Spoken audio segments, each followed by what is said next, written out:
Shalom, shalom, bienvenidos, ¿cómo están ustedes? Qué alegría estar en esta noche de Hanukkah. Es la cuarta vela. Acá tenemos pusimos algunos candelabros, como usamos en Chabad, con los brazos derechos. Ustedes saben que los candelabros que se ven generalmente, tanto en la tierra de Israel como en otros lados, con los brazos curvos, no es el original, no es así como era el candelabro que hizo Moshe, sino que los brazos eran rectos para inculcar, entre otras cosas, un sentido de rectitud, un sentido de firmeza, de ir directo sin doblarse. El pueblo de Israel durante toda su historia tuvo muchos inconvenientes y muchos sufrimientos mezclados con placer, pero los días de Hanukkah son días muy especiales. Les voy a contar una historia.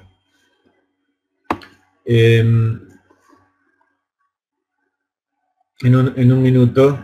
Primero quería leerles el Ayom Yom del día 28 de Kislev, que es hoy, que es la cuarta vela de Hanukkah. Acá en Israel a la noche ya estamos, ustedes todavía están en el día anterior. Y el Ayom Yom, el libro que escribió el Rebbe sobre todo lo que aprendió de su suegro, y todo lo que aprendió de su suegro era lo que le enseñaba su papá, el Rebbe Rashab, Rabbi Shalom Ber. Y el Ayom Yom dice, se acostumbraba en la casa del Tzemach Tzedek, cuando el Tzemach Tzedek, el tercer Rebbe de Chabad, era el Rebbe, que una de las noches de Hanukkah hacían una Idvadut, un Farbrengen, una reunión hasídica, pero dentro de la familia. Entonces venían las esposas, las nueras, y se llamaba Erev Levivot. Levivot son los latkes, las croquetas que se hacen. Ustedes saben que en Hanukkah acostumbramos comer cosas con aceite, fritas, remojadas en aceite. Entonces se llamaba Erev Levivot, la noche de las croquetas o de las tortillitas. Y así también hacían el suegro del Tzemach Tzedek, el segundo Rebbe de Chabad, el Admur Emsai, y también el primer Rebbe de Chabad, del Admur Azaken, que escribió este libro que estamos estudiando.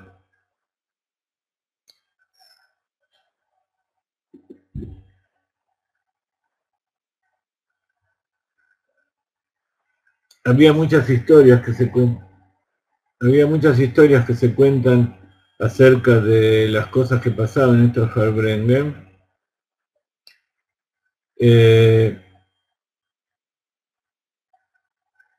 Y en cada Hanukkah, en estas reuniones se contaban historias. Historias que venían repitiéndose de año en año.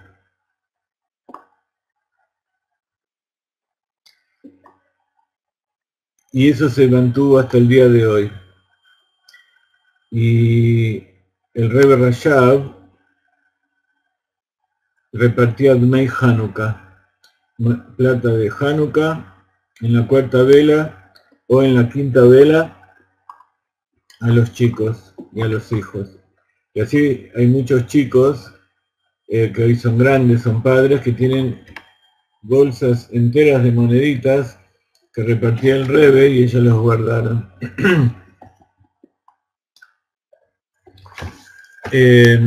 Con respecto al tema que estamos estudiando hoy de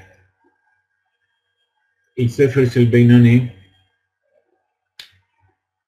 habla del especial sufrimiento que tiene la persona que quiere concentrarse en su trabajo, en su tarea de servir a Dios, y lo molestan los pensamientos.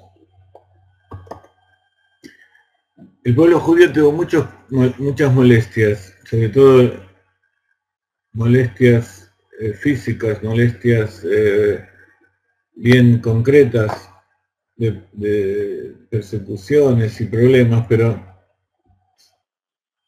algo que no abandona al judío es ese Yetzer Hará, ese alma animal, el instinto que lo lleva a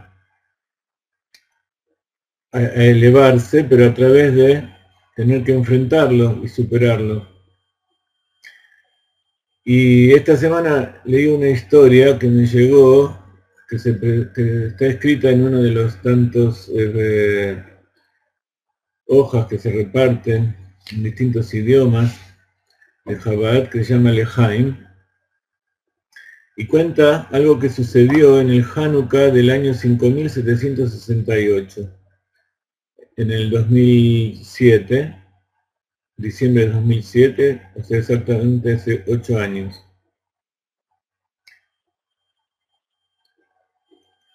Este señor cuenta que después del Bar Mitzvah, el hermano menor decidió renunciar a todas las prácticas de las tradiciones judías. Durante los años siguientes, él estaba totalmente desinteresado y desvinculado de toda costumbre o ritual de las fiestas judías, de su identidad como judío. Había desaparecido todo rastro. Después que mi hermano se casó, cuenta este hombre, él y su familia se trasladaron a un barrio de Montreal que estaba a un par de calles de distancia de la casa de los padres.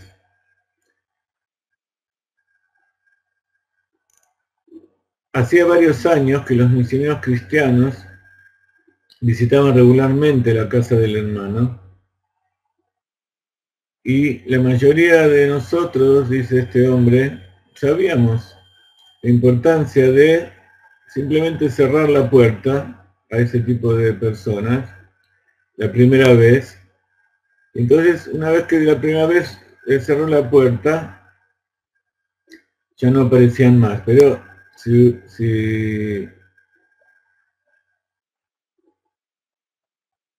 uno de repente hace algún gesto de cierto interés o de querer ver de qué se trata, entonces ahí, como las garrapatas, no te sueltan. Entonces mi hermano, dice este señor, queriendo ser cortés, inocentemente empezó a escuchar, le dejó escuchar, los oía cada vez que aparecían. Entonces las visitas de los misioneros se hicieron cada vez más frecuentes y regulares, y al final le invitaban a unirse a ellos para participar de una velada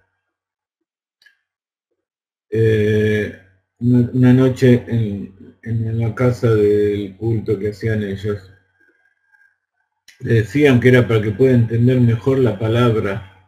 Ellos dicen la palabra con mayúscula. Y para que su hija pueda interactuar con otros niños, le dijeron. Y mi hermano tenía toda la intención de aceptar la invitación personal que le habían hecho. Esa misma noche, que mi hermano estaba recibiendo la invitación de los misioneros, sucedía una escena totalmente diferente que se estaba llevando a cabo en la casa de mis padres. Un rabino de Chabad, Zalman Stiefel, de Israel,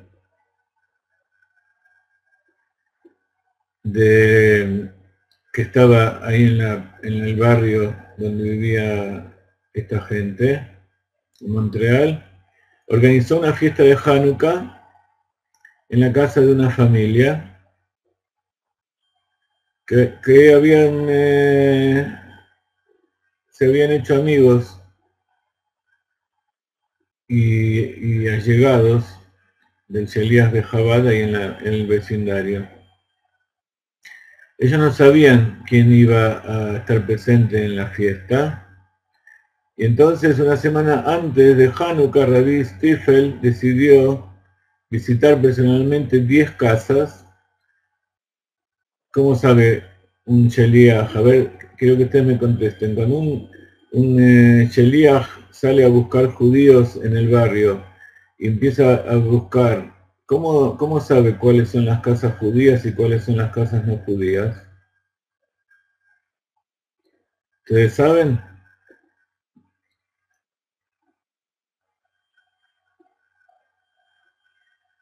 Claro, las casas judías tienen mezuzá, entonces recorrió el barrio y buscó 10 casas que tenían mezuzá en la puerta de entrada y les puso la invitación para la fiesta de Hanukkah que se iba a realizar en el barrio.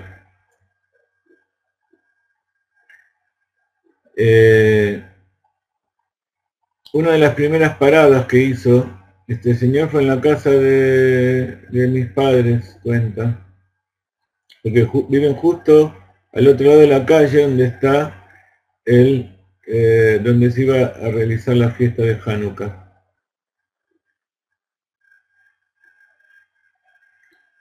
Mis padres estaban encantados con la invitación y felizmente aceptaron. Mi madre le preguntó al rabino si él le haría un favor. ¿Te importaría ir a la casa de nuestro hijo?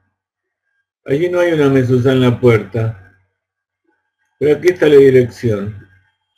¿Puedes por favor visitarlo para invitarlo a la fiesta de Hanukkah también? Él vive a pocas cuadras de distancia, pero está distanciado del judaísmo y tal vez una invitación personal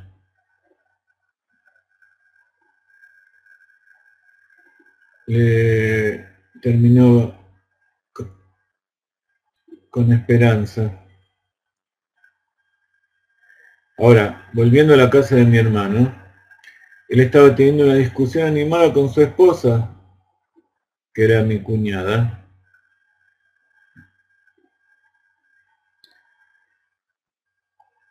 y la hermana de la esposa acerca de el evento misionero que se iba a realizar. Ella decía, yo me casé con un judío y te vas a quedar judío.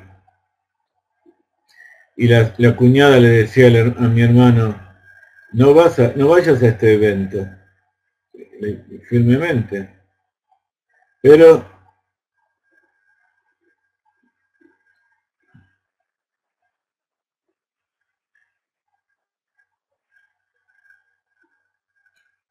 después llamó el cuñado de mi hermano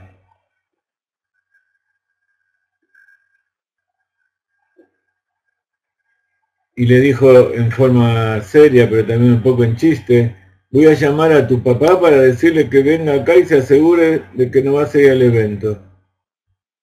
A continuación, tomó el teléfono y fingió como si estaba teniendo una conversación con mi padre, explicando lo que estaba pasando e insistiendo en que mi padre venga para impedirle ir al evento.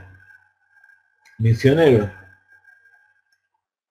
Mi hermano cada vez estaba más molesto, porque todos en la casa parecían estar conspirando contra él. Y entonces empezó a gritar: los misioneros muestran interés en mí. Ellos vienen a mi puerta, me visitan en mi casa, pasan tiempo conmigo, vinieron a invitarme especialmente a este evento. Cuando haya un rabino que muestre siquiera un poco de interés en mí, ¿acaso hubo alguna vez un rabino que se interesó en mí? Dijo: ¿cuándo hubo un rabino que golpeó a la puerta de mi casa y me invitó personalmente a algún evento? Mi hermano hizo una pausa por un momento de su arrebato emocional, y en ese instante, ¿qué pasó? Sonó el timbre. Medio en broma, el cuñado le dijo: puede ser que sea tu padre. Todos estaban incrédulos y conmocionados por la discusión, y eso se mostraba en el rostro. Cuando se abrió la puerta, vio a un rabino joven y sonriente de pie que estaba allí. El rabino Stiefel sostenía una Hanukkah con las velas en la mano para festejar Hanukkah.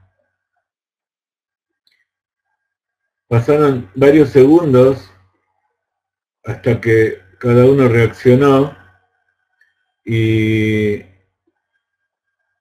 se dieron cuenta de lo que estaba pasando. De repente apareció ese rabino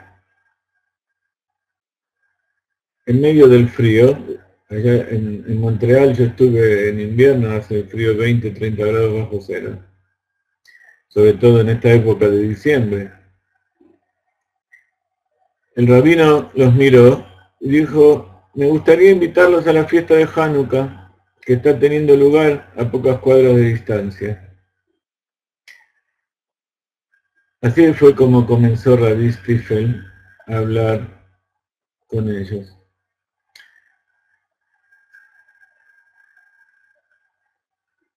Traten de imaginar esta escena. Mi hermano estaba ocupado tratando de contener a su perro, que estaba excitado,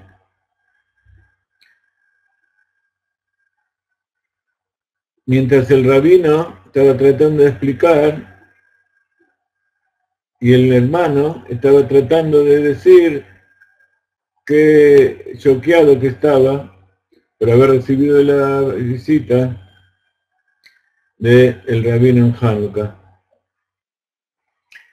Como siempre, este encuentro fue suficiente para cambiar el pensamiento de mi hermano por completo. La siguiente semana, el rabino Zalman y Aida Stiefel y sus 5 hijos, junto con el anfitrión de la fiesta y la familia, esperaron allí para ver quién venía.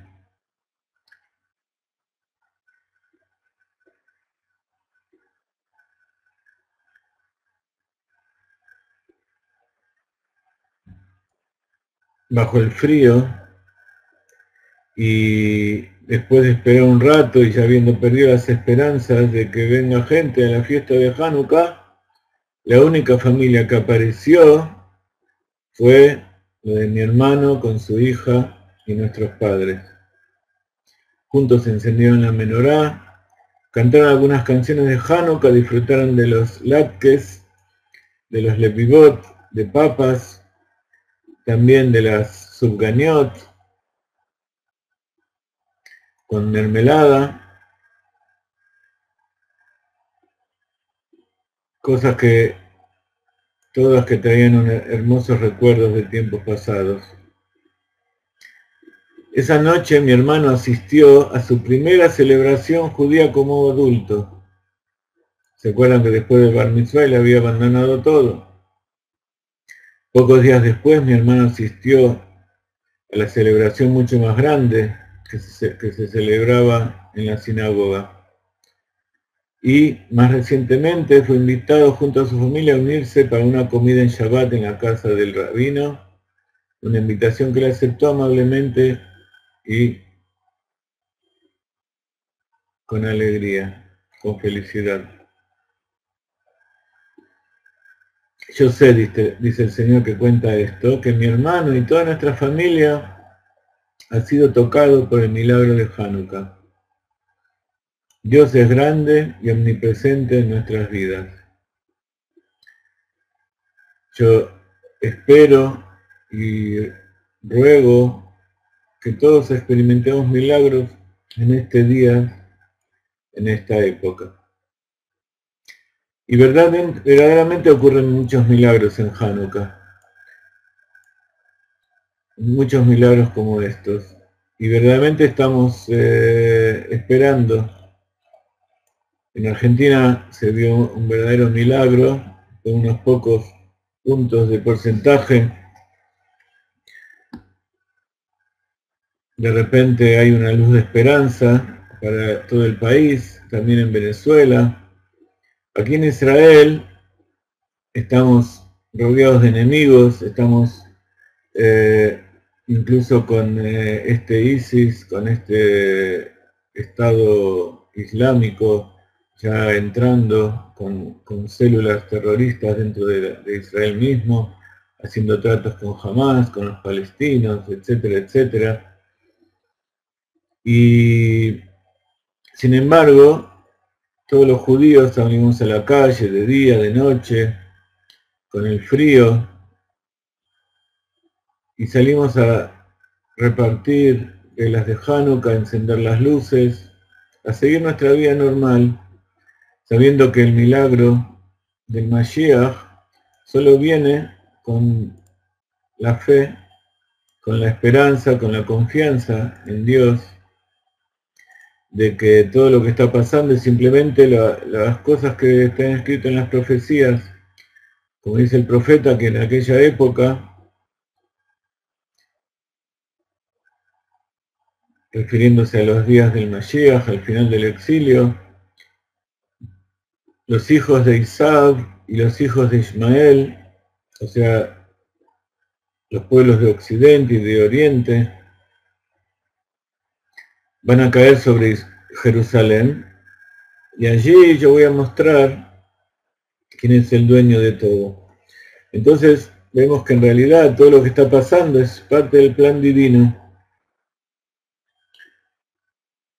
Vemos como incluso los que luchan entre sí, y toda Europa y América que lucha contra los árabes, en realidad no lo hacen porque quieren a los judíos, están tratando de salvarse a ellos, porque si no hubiera pasado nada en sus países ni se hubieran molestado.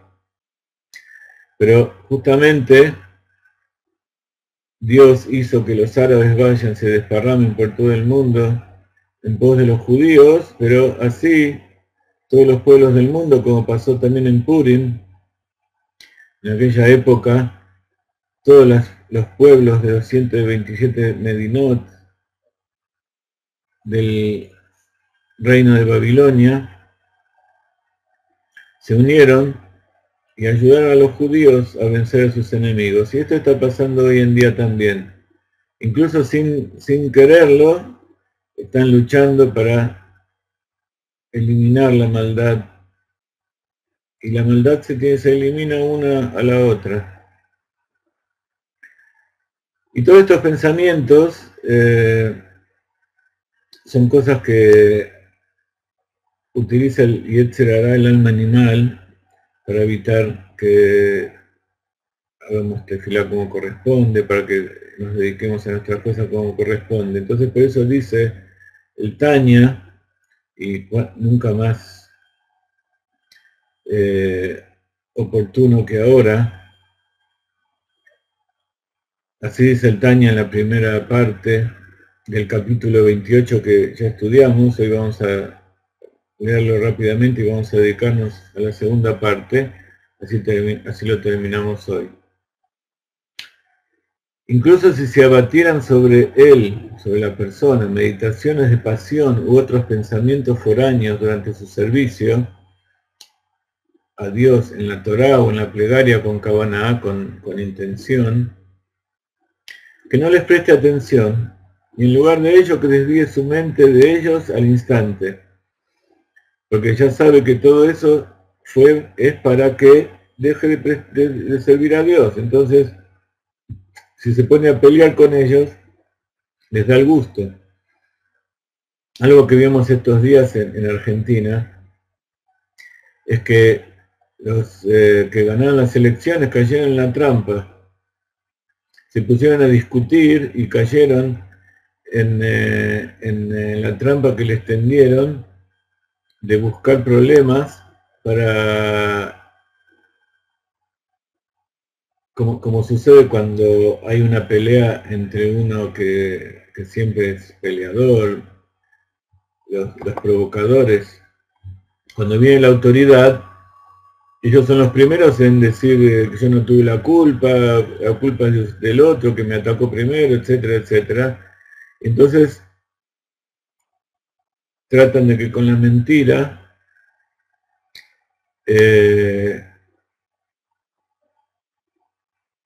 embarrar más la cancha, como decimos en Argentina, porque en el alboroto ellos ganan. Entonces Macri no tendría que haberle hecho caso, y tendría que haber dejado que pase todo como ellos querían, y que una vez que toma el mando puede seguir con lo que sucedía. Pero bueno,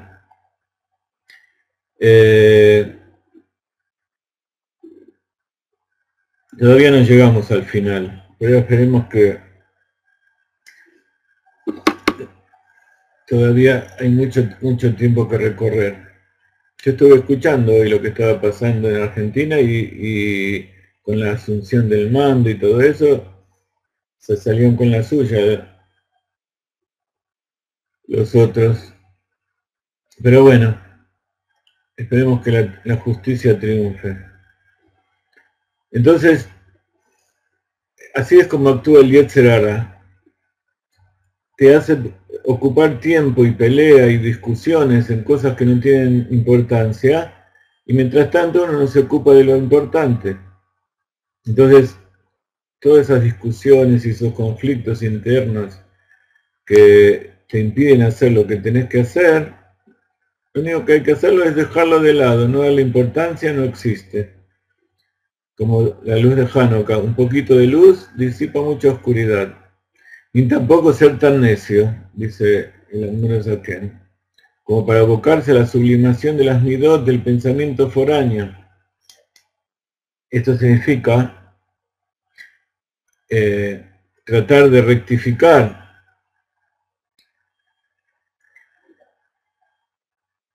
la maldad, hacer que la maldad se transforme en bien y la oscuridad en luz, pues esas cosas se dijeron solo a los tzadikim, solo los justos pueden transformar lo malo en bueno.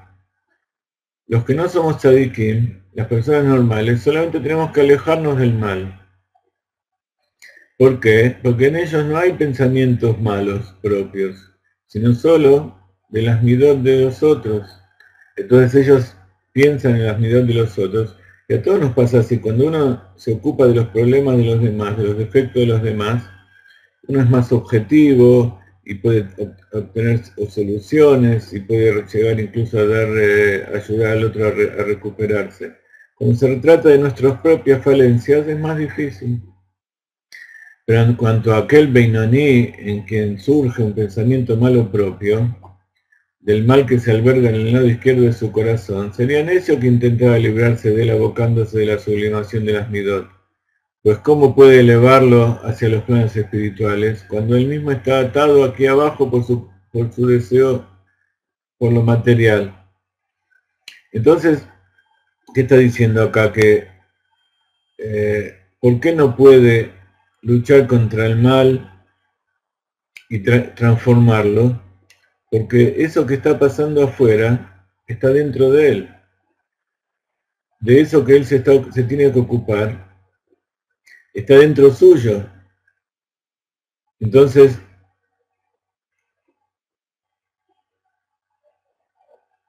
él mismo es así, y es difícil ser objetivo y triunfar para transformar completamente las malas cualidades, los malos atributos que uno tiene.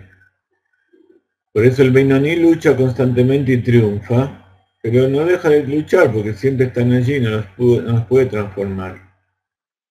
No obstante, no debe sentirse descorazonado, abatido, despreciable por eso, porque le surgen pensamientos foráneos.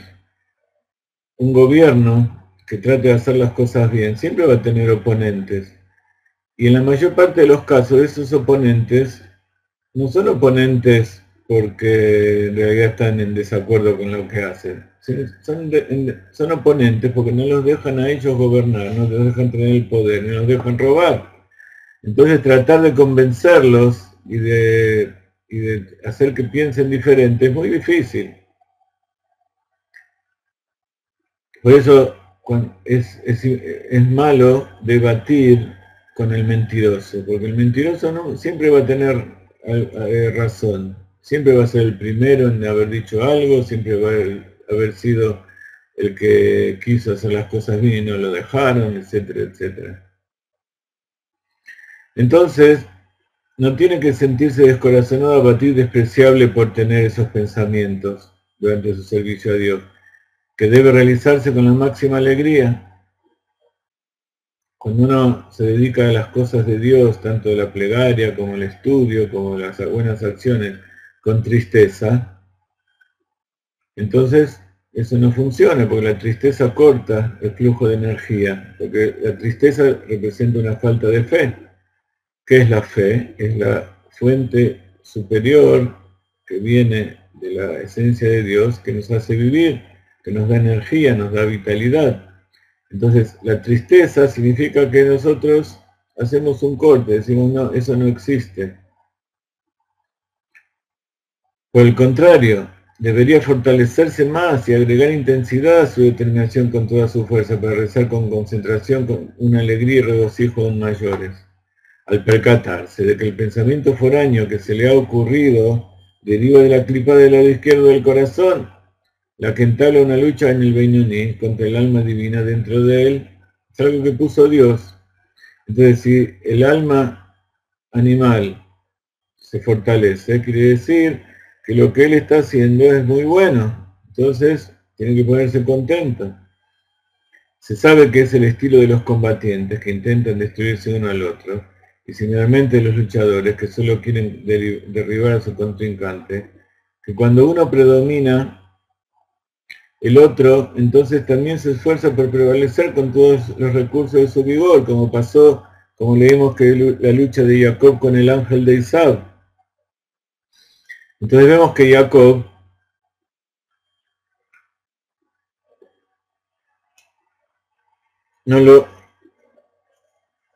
como era un tzadik, entonces logró vencer al ángel de Isab, y por eso recibió un premio. Pero lo venció, pero no lo pudo transformar, porque el ángel de Isab representa, el ángel en sí mismo es bueno, no lo tiene que transformar, pero representa al impulso negativo de Isab. Entonces el impulso negativo de Isab, que representa al pensamiento occidental, Isab se refina durante todos estos miles de años. Por eso nosotros en estos 2000 años tuvimos el exilio occidental. Y ahora, como llegamos al final del exilio, significa que el pueblo de Israel logró refinar al alma de Isaac. Por eso, en la lucha del alma divina y el alma animal, cuando el alma divina se esfuerza y ejerce todo su vigor para orar, también la clipá junta fuerzas para contrarrestarla, para confundirla y derribarla por medio de un pensamiento foráneo. ¿Ok? Entonces, cuando uno piensa que cuando aumenta en Kedushá, aumenta en cosas sagradas y trata de hacer las cosas mejor, entonces se terminaron todos los problemas. No, les voy a confesar, les voy a dar una noticia. Si alguien les dice que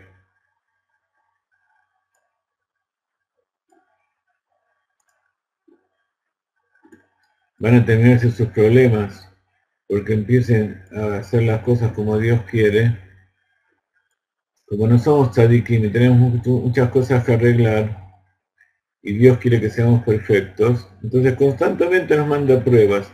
Y no solamente nos manda pruebas constantemente, cuanto más nos elevamos, más fuerza tienen las pruebas que nos manda. Así como a un jugador o un deportista, cuanto mejor es, más se le exige, más esfuerzo se le hace hacer para aumentar su rendimiento. Pero por eso uno tiene que decidir. ¿Uno quiere ser mejor o quiere estar más tranquilo? El judío nunca va a estar tranquilo. El Ben Noach, que quiere cumplir con los 7 preceptos, nunca va a estar tranquilo. Nunca va a tener descanso, porque siempre tiene que superarse y superarse, y siempre va a haber alguna cosa nueva que tiene que hacer. Pero esa es la mentalidad de todo emprendedor, de toda persona que quiere avanzar, de toda persona que quiere un mundo mejor. Sabe que a lo mejor se puede llegar a tomar una pequeña vacación, un pequeño descanso, pero ese descanso es nada más que para reponerse para una lucha más grande.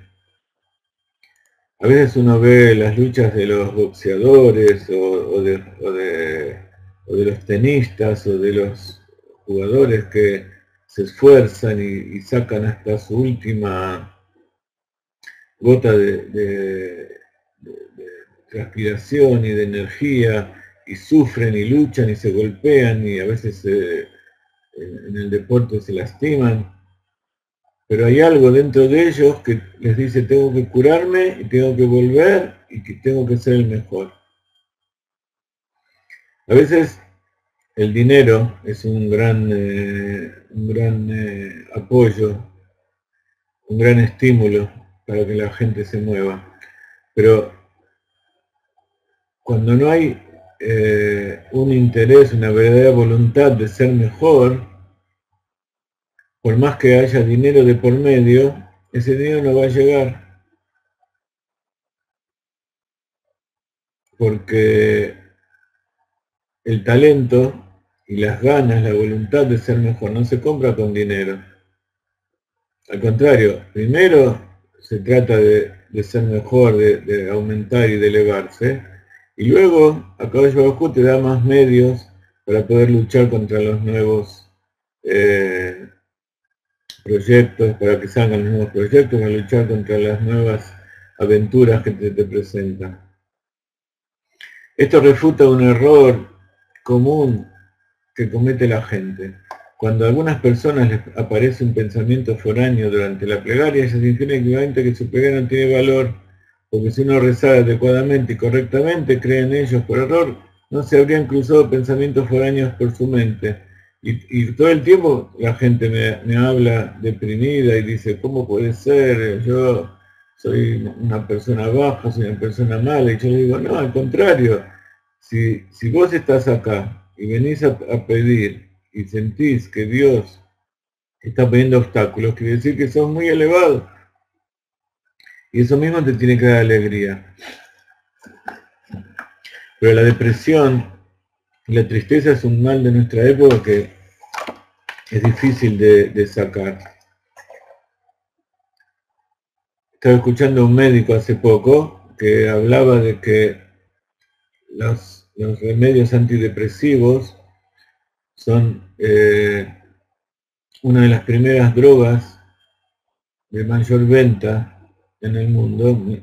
En cada país hay cientos de millones de unidades de estas sustancias que se venden a diario y cada vez son más. Entonces, dice, esas drogas son doblemente peligrosas, primero por los efectos secundarios, pero aparte, porque en general las personas lo toman de forma equivocada. La persona piensa a veces que no puede dormir porque está excitada. Entonces toma drogas para poder dormir, diazepam y todos esos derivados para eliminar la ansiedad. Pero en general, las personas que no pueden dormir porque tienen depresión. Hay un porcentaje que es porque están excitados. A veces me pasa a mí que cuando termino la clase estoy excitado y tengo el resabio, la resaca del artista, como se dice, que de haber hecho una función uno queda excitado y no se puede dormir enseguida, tiene que relajarse. Pero esa relajación viene normalmente porque uno está alegre, está contento, o si no le fue bien tan bien como quería y no le salían las cosas, entonces piensa y trata de ver cómo mejorar. Pero en general, las personas que tienen una rutina y que no están felices, no se pueden dormir, entonces toman drogas y son peores porque en realidad no es que no se pueden dormir porque están excitadas, no se pueden dormir porque están deprimidas. Y esa depresión les impide dormir. Entonces toman esas drogas y se deprimen más. Entonces, al contrario, cuando uno tiene inconvenientes y tiene problemas que son difíciles, la mejor forma de enfrentarlos es con alegría y en forma directa, porque en general son fantasmas que cuando uno los enfrenta, son problemas que enseguida se resuelven. Cuando alguien tiene un problema en el trabajo, por ejemplo, o en la familia, y tiene miedo de enfrentarse a eso, entonces la gente que está a su alrededor se nota que esa persona está escondiendo algo y al contrario lo persiguen y lo molestan más porque no saben, como los animales, que cuando ven a alguien que está nervioso o está en guardia, piensan que lo va a atacar. Los seres humanos que no entienden también les pasa eso. Entonces, cuando uno tiene algo adentro, no tiene que sacarlo en forma de agresiva, pero sí tiene que enfrentarlo y tiene que expresarlo. Y si uno es sincero, y con amor y con ganas de solucionar los problemas, entonces puede hablar y los problemas se solucionan porque en realidad todas las personas quieren vivir en paz. Y como les decía, las personas que no quieren vivir en paz no se soluciona hablando, entonces hay que dejarlas de lado o hay que tratar de tomar alguna medida de protección. Como pasa con las mujeres agredidas. Las mujeres agredidas, cuanto más se dejan agredir, más las castigan. Entonces, a pesar de que al principio la mujer no sabe cómo reaccionar, tiene que ir a pedir ayuda. Y cuando pide ayuda, eso mismo hace que la situación se vaya resolviendo. Entonces, esos pensamientos foráneos que hay en su mente no dicen que es una persona mala o que tiene poco valor, al contrario. Estaría en lo cierto si hubiera una sola alma dentro de la persona, siendo el alma que reza la misma que piensa y medita los pensamientos foráneos. Pero de hecho hay dos almas, cada una de ellas librando guerra contra la otra en la mente de la persona. Cada una de ellas quiere y desea gobernar y permear la mente en forma exclusiva. Entonces, cuando uno dice yo soy malo, en realidad no soy yo el malo o el que quiere perjudicar, sino que es ese lado animal que me está pidiendo ayuda, que me está pidiendo y me está excitando para que haga algo bueno. Todos los pensamientos de Torah y del temor a Dios provienen del alma divina. Entonces acá nos dice el Rebbe algo muy importante. ¿Cómo podemos saber si eso que estamos pensando, como están los pensamientos mezclados por el pecado del conocimiento del bien y del mal de Adán Rishon, ¿Ok? Entonces acá vemos una consecuencia directa del pecado de Adán y vemos un poco qué es lo que le pasó a él en ese momento. Sus pensamientos de repente se mezclaron y no entendió bien cuál era la orden que Dios le dio. Entonces, acá el Rebbe nos ayuda a rectificar el pecado de Adán Rishon. Todos los pensamientos de Torah y de temor a Dios provienen del alma divina.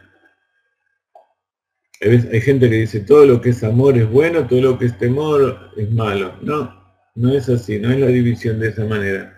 Hay amor y temor bueno y hay amor y temor malo. ¿Cuál es el temor y el amor bueno? El que viene de los pensamientos de la Torá y del temor a Dios. ¿Por qué? Porque provienen del alma divina, y el alma divina quiere solo lo bueno. Mientras que todos los pensamientos sobre asuntos mundanos se derivan del alma animal. Solo que el alma divina está investida dentro de ella. El alma está investida dentro del cuerpo. El cuerpo es en relación al alma, como el alma animal y el alma divina que está investida le está dando vida en realidad. A modo de ejemplo, esto es como una persona que está rezando con devoción mientras frente a él un pagano malvado conversa con él y le habla para confundirlo.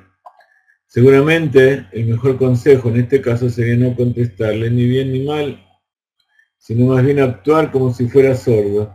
Sí, acá vimos un poco en la historia de que contamos al principio, por qué a los idólatras, a los misioneros y en general a todos los que nos vienen a molestar, la mejor forma es no darle importancia, porque ellos lo que quieren es el primer contacto. Cuando realizan el primer contacto, entonces, o incluso hasta el contacto visual, entonces ahí hacen una conexión. Porque ellos son verdaderamente, el alma animal los está dominando. Entonces, más bien actuar como si fuera sordo, que no escucha y entonces cumple con el versículo, no respondas a un necio según su necedad, no sea que tú también te vuelvas como él. Y ustedes saben que esta historia que que les conté al principio, que ahora vemos qué pertinente que es a este capítulo, la recibí y no tiene nada que ver con este capítulo en especial, porque el Tanya que estamos estudiando en estos días es los primeros capítulos, el capítulo 3, 4, 5. Pero vemos cómo Akadosh Baruj Hu ayuda al que quiere hacer las cosas bien y sobre todo respecto a ustedes. Ustedes que necesitan un mensaje bueno y Akadosh Baruj Hu arma todas las cosas para que lo reciban. Así también como la analogía del pagano, que no lo perturba en la plegaria, cuando se le cruzan pensamientos foráneos durante esta, no debe, por el contrario.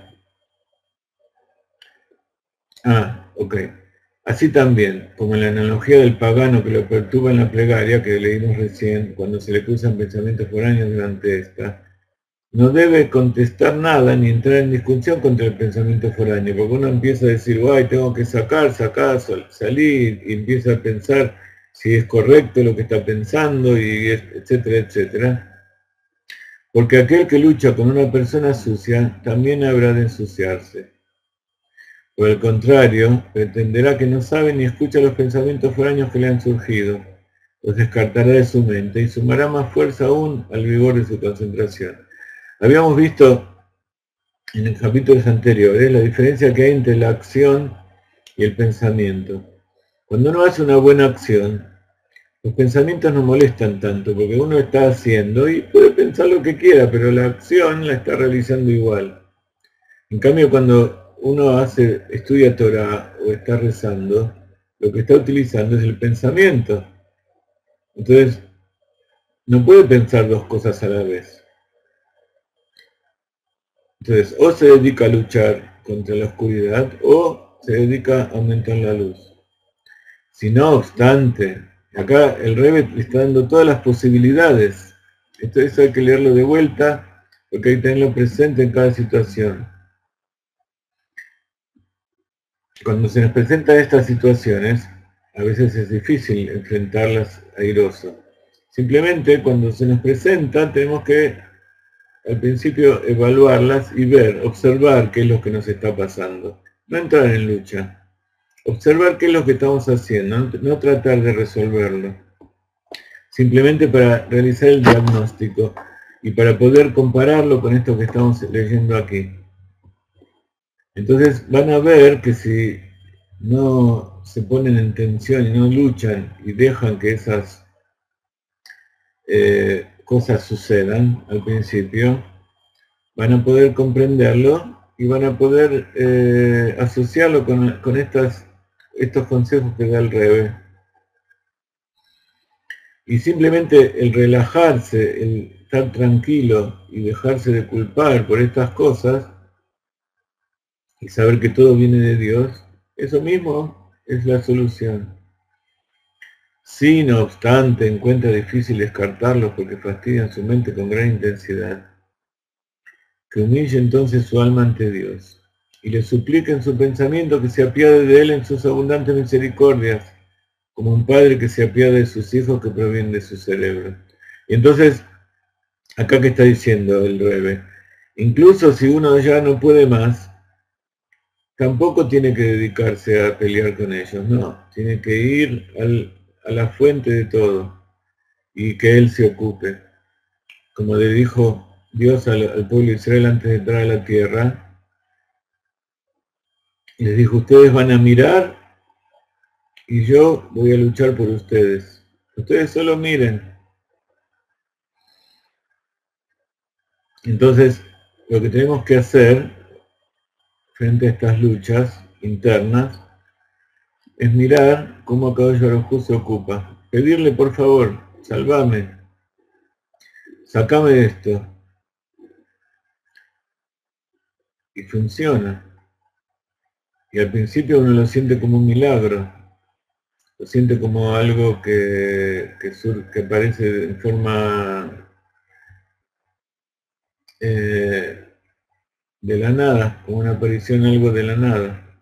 Y eso es un milagro. Entonces, como un padre que se apiada de sus hijos que provienen de su cerebro, porque está dicho, como estudiamos, que el hijo proviene del cerebro del padre, de la Jochma. Jochma es padre y Binah es madre. Entonces el rojo tiene que ver con la madre, que es la sangre que hay en el vientre para alimentarlo, y el blanco viene del cerebro, que es la gota que fecunda y hace que surja el hijo. Entonces, tanto físicamente como espiritualmente, el hijo proviene del padre, viene del cerebro de la Jochma del padre. Y entonces, ¿qué significa eso? Que viene de lo más elevado de él. Entonces se va a apiadar de ver cómo sufren sus hijos y va a hacer algo para solucionarlo. Así también se apiade Dios de su alma que se deriva de la mente de Dios, para descartarla de las aguas, rescatarla de las aguas turbulentas. ¿Se acuerdan de la canción de Simon & Garfunkel? Bridge over Troubled Waters. Bueno, aquí no es simplemente poner un puente sobre las aguas, sino que Akadosh Baruj Hu nos saca y nos eleva por encima de las aguas y nos mantiene con su mano todopoderosa. Que lo haga en aras de sí mismo, le decimos a Akadosh Baruj Hu, ya que realmente su pueblo es parte de Dios.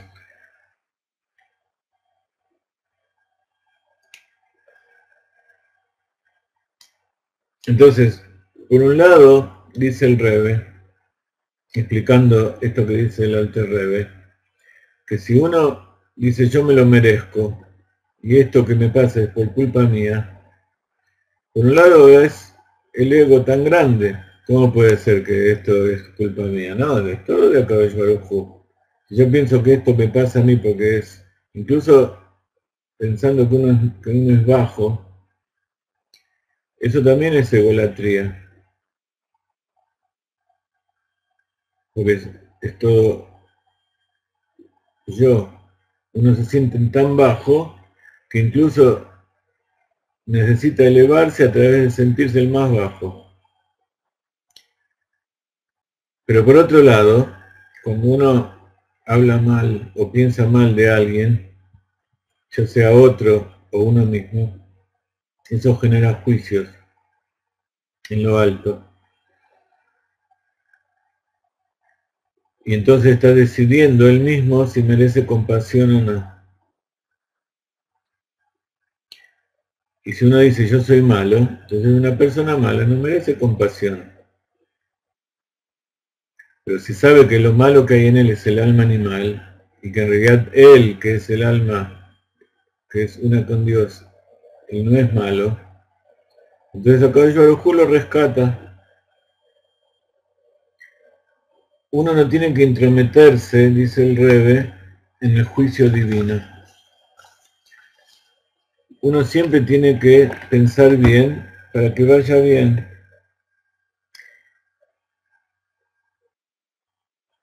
A fin de que la persona, dice el Rebbe, no incurra en el error de dictaminar lo que corresponde al juicio divino, si él merece compasión o no. El Alter Rebbe sugiere que la persona implore la misericordia de Dios en aras de él mismo, puesto que el alma es una parte de Dios. Al asistir al alma, que es parte de Dios, verdaderamente, entonces Dios se está salvando, se está asistiendo a sí mismo, como por decirlo de alguna manera. Entonces, la duda de si la persona merece o no misericordia se vuelve irrelevante.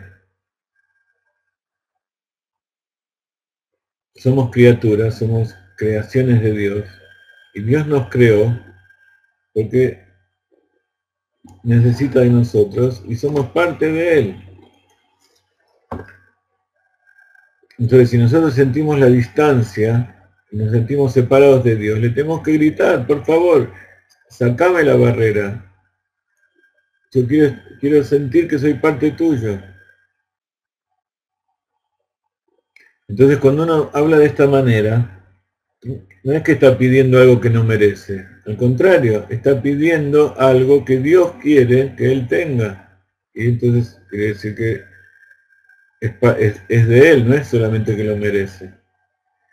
Otra interpretación, dice el Rebbe, considera que las palabras que lo haga en aras de sí mismo, o sea, en aras de Dios, no son parte de la súplica de la persona, sino una garantía.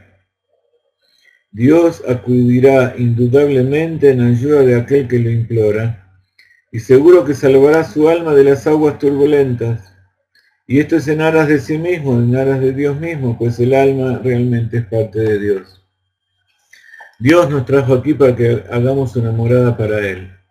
Y si nosotros por un motivo u otro no lo hacemos, entonces Dios es el principal perjudicado. Entonces, si nosotros no hacemos lo que corresponde y queremos hacerlo, decimos, por favor, ayúdame a hacer lo que corresponde en aras de tu nombre, en aras de tu misericordia, en aras de ti mismo.